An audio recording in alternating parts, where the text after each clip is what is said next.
Dieu, vraiment, il désire activer ses disciples. Et nous devons devenir les disciples de Jésus-Christ. Et cette année, j'appelle d'autres disciples. J'appelle des gens qui sont là. Et je dis, venez avec moi, suivez-moi. Et je ferai de vous des disciples ou des pêcheurs d'hommes. Jésus est allé, il a sorti, il a fait des disciples. Regardez ce qu'il a dit dans Matthieu chapitre 4 au verset 19 à 20, qui est le passage clé ce matin. Jésus a dit ceci, « Venez avec moi et je ferai de vous des pêcheurs d'hommes. » Et sur le champ, ils abandonnent leur filet et se joignent à lui. « Venez avec moi et je ferai de vous. » Le venir, c'est notre part. Et Jésus, une fois qu'on vient, il fait de nous. Alors, notre rôle en tant qu'enfant de Dieu, c'est de dire, Seigneur, me voici, je suis prêt à être formé, je suis prêt à aller à ton école, je suis prêt à aller à l'école de ton Saint-Esprit. Et Jésus, lorsqu'il s'est présenté devant ses disciples, il n'avait pas juste choisi du monde au hasard. Dans Luc chapitre 6, au verset 12 à 13, qui est aussi cette rencontre qu'il a fait, il a choisi les 12, on sait qu'il a choisi plusieurs disciples, mais 12 furent choisis comme apôtres. Et on sait que Jésus a pris du temps dans la prière. Ça nous dit d'ailleurs dans Luc chapitre 6 au verset 12 que Jésus se retira sur la montagne pour prier et il passa toute la nuit à prier Dieu. Et je crois cette année que lorsque Dieu il nous choisit, c'est qu'on s'est préparé. Jésus s'est préparé avec la volonté du Père. Il a avancé selon ce que le Père lui a montré et il est allé choisir ses disciples. Mais Jésus leur a donné le choix. Lorsqu'il s'est présenté, il a activé ses hommes. Il a dit, venez avec moi. Et je crois qu'au moment où il a dit, venez avec moi, il y a eu une activation dans leur cœur à un tel point qu'ils ont tout abandonné, leur repère, il était habitué à être des pécheurs. Imaginez-vous, là, demain matin, Jésus se pointe à ton travail puis dit, quitte ton travail et suis-moi. Est-ce que vous seriez prêt à abandonner tout ce que vous avez? Peut-être c'est le confort, le luxe, mais c'est ça, Jésus nous appelle à quitter ce qui nous est familier parfois afin d'aller plus loin. Parce que Jésus veut faire quelque chose d'extraordinaire avec toi et cela exige que tu quittes ce que tu connais parfois. Quitte tes repères. Ce matin, tourne-toi vers quelqu'un et dis, quitte tes repères. Alexandre, qui fait partie des Timothée, il y a environ 3 semaines, lorsqu'on a eu notre temps de prière, de jeûne et de prière, il a déclaré une parole de connaissance selon l'Esprit qui dit « Quitte ta zone de confort ». Et je crois vraiment que cette parole, elle est une parole clé aussi pour 2021, parce que trop souvent, on se trouve dans une zone de confort. Une zone de confort, c'est une zone où on a plein de repères. Ça veut dire qu'on est confortable, on est assis. Moi, quand je m'assis dans mon salon, je sais, j'ai ma manette de télé là, j'ai mon café sur l'autre côté et je suis dans une zone de confort. J'ai mes repères, je me sens bien. C'est pour ça, lorsqu'on arrive à la maison, qu'on met notre pied sur notre divan, sur notre table à café, on est confortable. C'est une place de repère, une zone de confort. Mais Jésus, ici, lorsqu'il s'est présenté à ses disciples, il dit, venez avec moi et je ferai de vous. Et ça nous dit qu'au moment même, ils ont tout abandonné et se sont joints à lui. Jésus, cette année, t'appelle à quitter le confort, t'appelle à quitter tout ce que tes repères, parfois, afin d'avancer avec lui. Les disciples, il faut comprendre que les apôtres, c'était tous des pécheurs. Pas tous, mais la majorité, c'était des pécheurs, des hommes qui avaient des travaux. Matthieu, c'est un collecteur d'impôts. Ils avaient tous un travail, mais Jésus est allé vers eux.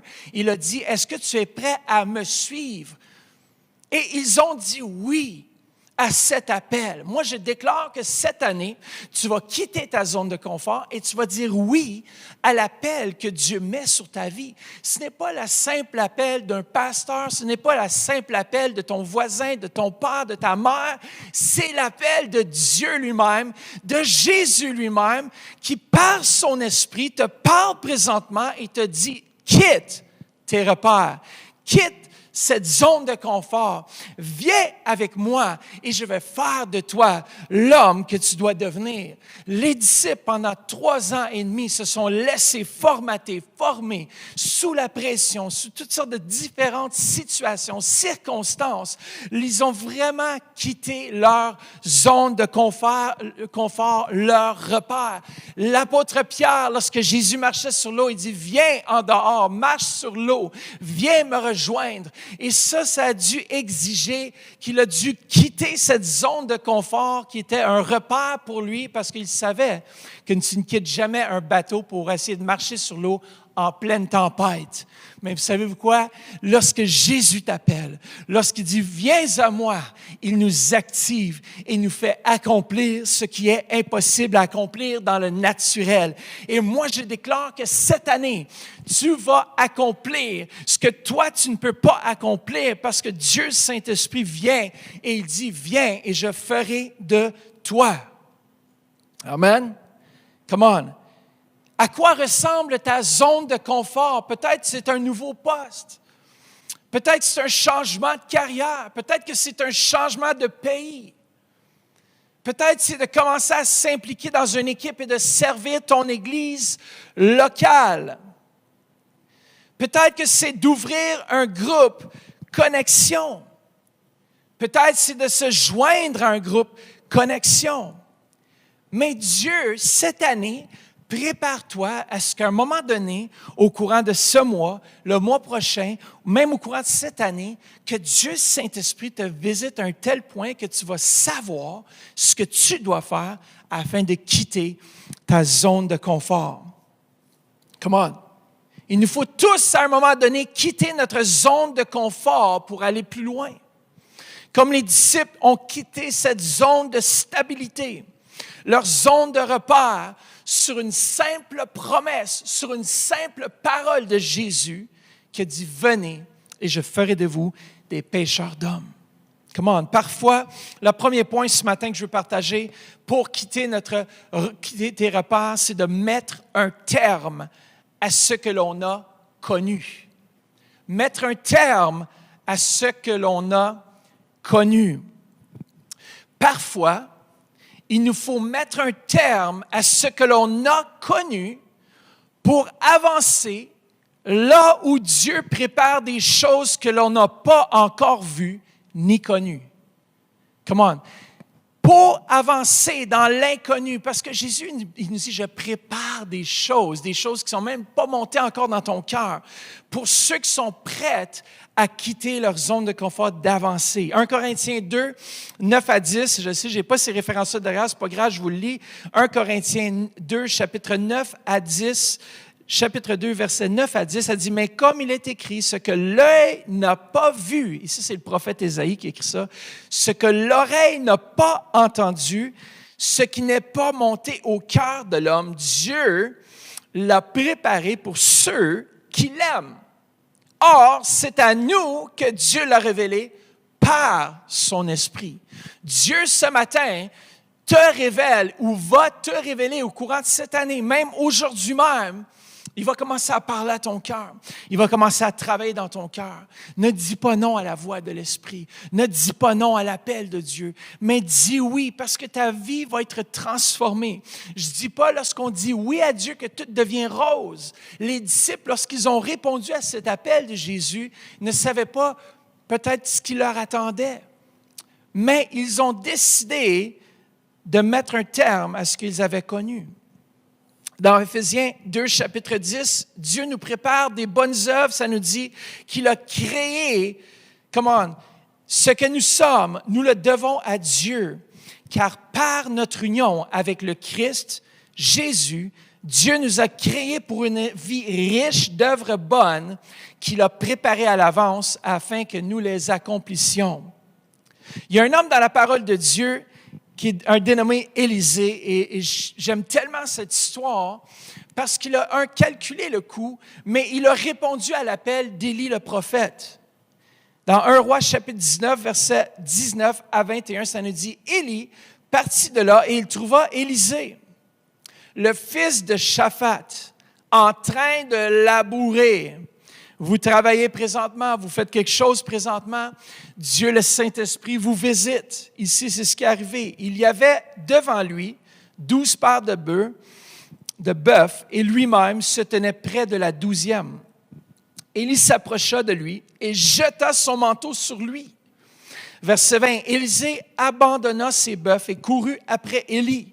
Et lui dit, « Laisse-moi embrasser mon père et ma mère, et je te suivrai. » Élie lui répondit, « Vas-y et reviens, pense en effet à ce que je t'ai fait. » Verset 21, après s'être éloigné d'Élie, Élisée prit une paire de bœufs qu'il offrit en sacrifice avec le bois de leur attelage. Il fit cuire leur viande et la donna à manger au peuple. Puis il se leva, suivit Élie et fut à son service. Je trouve ça vraiment phénoménal qu'il a quitté cette zone de confort. Il a quitté cette zone dans laquelle il était familier. Il a mis un terme, dans le fond, à ce qu'il avait connu jusqu'à présent. Et dans ta vie, tu vas devoir faire face à ce jour où tu dois mettre un terme à ce que tu as connu jusqu'à présent pour dire oui à Jésus. Quand Jésus t'appelle, tu as le choix. On a tous un choix. On est libre de choisir. Mais je crois vraiment qu'on a à rendre compte un jour de si on a dit oui à l'appel de Jésus ou non. Et on va être jugé, dans le fond, il y a un jugement pour les enfants de Dieu. Et ce jugement va être, est-ce que j'ai accompli, est-ce que j'ai fait ce que Dieu m'a demandé de faire? Et moi, lorsque je veux me présenter devant Jésus, je veux qu'il dise, rentre, bon et fidèle serviteur. Tu as accompli ce que je t'ai demandé de faire. Et voici maintenant, entre dans la joie de ton Père. Élisée ici a servi, a suivi, il est devenu un mentor. Élie est devenu le mentor d'Élisée. Alors, il a servi fidèlement. Il a fait tout ce qu'il devait fidèlement. Et ça nous dit aussi qu'il a reçu une double portion qu'il y avait sur la vie d'Élie. Jésus ici demande à des pécheurs d'expérience de lui faire confiance pour aller à la pêche à l'homme. Imaginez-vous un peu le dialogue interne des disciples. Attends une minute. La pêche aux poissons, on sait c'est quoi. Mais la pêche aux hommes, c'est quoi ça? Comment? C'est quoi la pêche aux hommes? Je vais faire de vous des pêcheurs d'hommes. Alors, dis à quelqu'un ce matin qu'il va falloir mettre un terme à ce qui est connu pour avancer. Comment? Dis à quelqu'un, il va falloir mettre un terme à ce qui est connu pour avancer. Deuxièmement, pour pouvoir quitter nos repères, c'est qu'il y aura toujours quelqu'un pour nous guider si nous le désirons.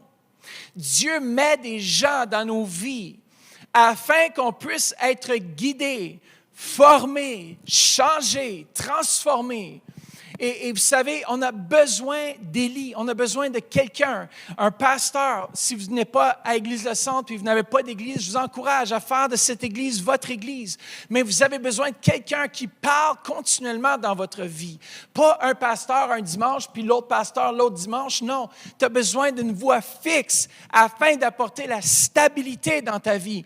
Élisée, lorsqu'il s'est mis au service d'Élie, a écouté une voix pendant tout son temps de formation. Les disciples ont écouté une voix tout le temps de leur formation. Après, ils étaient aptes au service.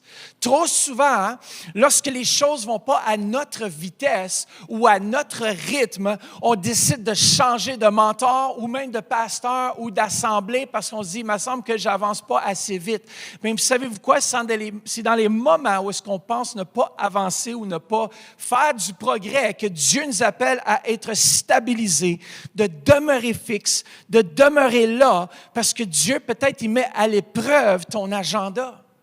Ce que toi, tu penses qui doit être accompli, Peut-être c'est la mauvaise chose. Jésus connaît et il sait s'il t'a placé dans ce lieu, dans cette assemblée, c'est pour que tu demeures fixe, c'est pour que tu demeures fidèle et que tu puisses grandir. Comment? C'est important aussi de se soumettre, écoutez bien, à quelqu'un qui a passé à l'école du disciple. C'est-à-dire quelqu'un qui était fidèle pendant plusieurs années à servir souvent même une personne ou un homme de Dieu. Et je peux dire par la grâce de Dieu que j'ai servi fidèlement. Ici, beau temps, mauvais temps, j'ai servi fidèlement. Et je sais que la bénédiction de Dieu va couler sur ma vie parce que j'ai compris ce principe d'être soumis à l'école de Dieu. L'école de Dieu, parfois, ce n'est pas facile parce qu'on est transformé et changé. Parfois, on utilise ce terme d'être transformé à la légère. Moi, je suis transformé de gloire en gloire. Alléluia. Et on ne réalise pas le travail qui doit être fait dans nos vies. Et c'est ce que Dieu veut faire, mais on a besoin absolument d'avoir quelqu'un. Alors, Dieu va toujours utiliser le moyen d'un leader, d'un pasteur, d'un leader groupe connexion, afin de vous apporter plus loin dans votre cheminement et votre progrès en Dieu. Dieu va toujours utiliser une voix, une personne. Jésus a dit, venez avec moi, pas venez avec nous. Il a dit, venez avec moi et je ferai de vous des pécheurs d'hommes. Alors, l'action de venir, c'est notre part, c'est un déplacement. On doit quitter notre zone de confort.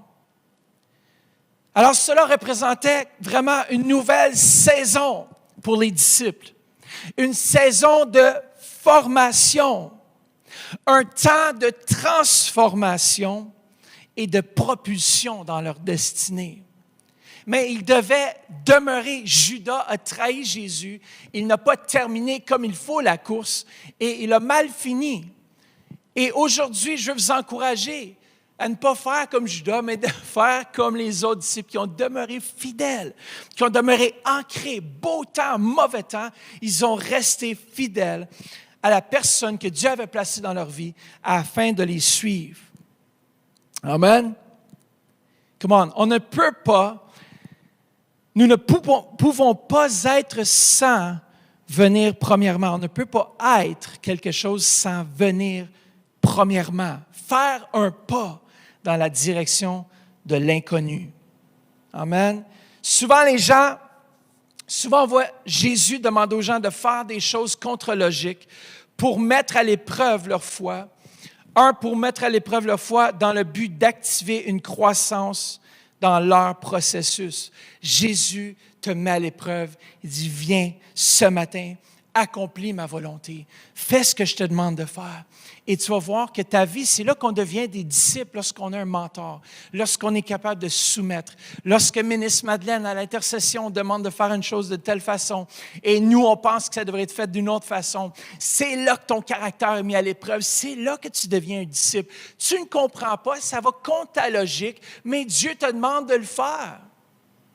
Comment c'est contre-logique d'aller évangéliser sur la rue, mais Dieu te demande peut-être de le faire. Peut-être le soir, tu arrives à la maison, tu dis, ce soir, je regarde un bon film avec un bon café, puis tout à coup, le Saint-Esprit vient te parler, puis il dit, ce soir, je veux que tu téléphones à telle personne. Et là, tu téléphones à telle personne et tu finis, ça prend 2 heures l'appel téléphonique, mais tu te réjouis encore plus de cela qu'un film, parce que la vie de la personne a été transformée. C'est ça, cette année, l'activation, c'est d'être alerte et attentif et prêt à obéir, être prêt à payer le prix pour suivre Jésus. Les disciples ont quitté leur repère, ont quitté ce qu'ils avaient connu afin de marcher dans la volonté de Jésus, afin de marcher dans la volonté du Père céleste. Come on, est-ce que je peux entendre un amen à la maison? Troisièmement, ce matin, pour quitter nos repères, ou quitter notre zone de confort, il y a un prix à payer. Et le prix à payer, c'est l'obéissance. Il y a un prix à payer, mais on doit obéir à la voix de Jésus lorsqu'il appelle, lorsque son esprit nous appelle. Voilà pourquoi j'aime vraiment cet appel du prophète Élie envers Élisée. Il a mis son manteau sur lui, qui était symbole que Dieu l'appelait dans la même onction qu'Élie, mais qu'il devait se soumettre à l'école d'Élie. Et ça n'a pas été instantanément. On sait que Élisée a suivi Élie jusqu'au moment où il fut enlevé de devant ses yeux. C'était la condition afin qu'Élisée puisse recevoir une double portion d'Élie.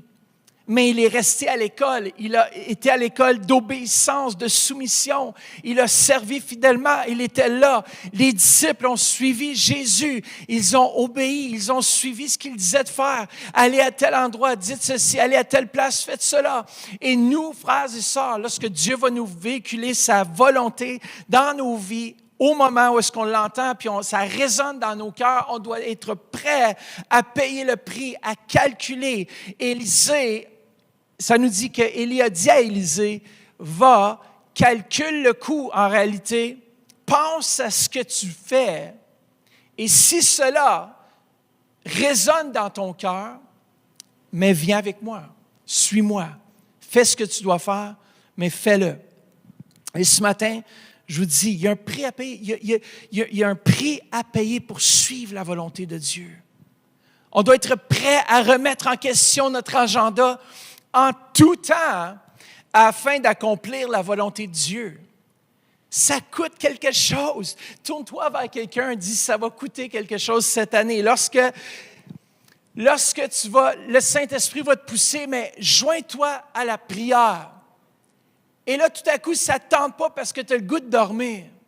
Mais peut-être que dans ce temps de prière, le Saint-Esprit était pour te débloquer, était pour te révéler comme jamais sa volonté, mais que toi, tu décides de dormir, tu n'as pas été assez persévérant. On sait que même les disciples, au moment où Jésus leur demande de prier, ils ont tombé quoi? Endormis. Et maintenant, ce n'est plus la saison de dormir. On doit s'éveiller. On doit rentrer dans ce temps de prière ensemble. On doit unir nos cœurs comme jamais. On doit être alerte à ce que Dieu, Saint-Esprit, veut faire. Parce que si on ne passe pas des temps de prière dans cette maison de prière, dans le portail de prière, dans votre temps personnel à la maison, on ne va pas être attentif lorsque l'Esprit Saint va venir nous révéler sa volonté et on va passer à côté de sa volonté pour nous. Vies. Je ne voudrais pas me présenter devant Dieu et le Seigneur me dit, pourquoi est-ce que tu n'as pas suivi ma volonté? Come on. C'est un message ce matin d'encouragement, de dire qu'il y en a plus lorsqu'on calcule le coût et qu'on dit oui à Jésus. Vous savez, il y a beaucoup de gens qui ont demandé à Jésus. Il y a beaucoup de gens qui veulent accomplir leur rêve, leur destinée. Et lorsqu'ils ont demandé à Jésus de venir dans leur cœur, à ce moment-là, il y a eu un changement. Il y a eu le début d'un changement. Mais lorsqu'on regarde aujourd'hui, lorsqu'on regarde nos vies, est-ce que on porte des fruits dignes de ce choix? Et c'est se demander, où est-ce que j'ai passé à côté de la plaque? Où est-ce que j'ai manqué le but? Parce que Jésus t'a parlé dans ton cœur et peut-être qu'aujourd'hui, tu n'entends plus la voix de l'Esprit, tu n'entends plus la voix de Dieu. Tu es découragé, déprimé, tu tournes à droite, à gauche, tu tournes en rond, tu es confus, tu marches dans la confusion. Et regarde ta vie, le jour où tu as accepté Jésus, tu as ressenti sa présence, tu savais que tu marchais dans sa volonté. Pour un temps, tu as marché dans sa volonté.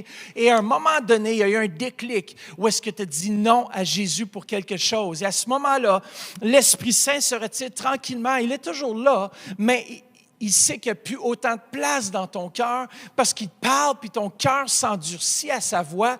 Mais aujourd'hui, c'est le jour où est-ce que ton cœur devient tendre à la volonté de Dieu, devient tendre et alerte et attentif à la voix de l'Esprit Saint. Et c'est ce que je déclare présentement aux cœurs qui ont été endurcis par le péché, par des mauvais choix, que votre cœur devienne tendre et alerte et obéissant, seul à la voix de l'Esprit. Comment je le déclare sur vos vies.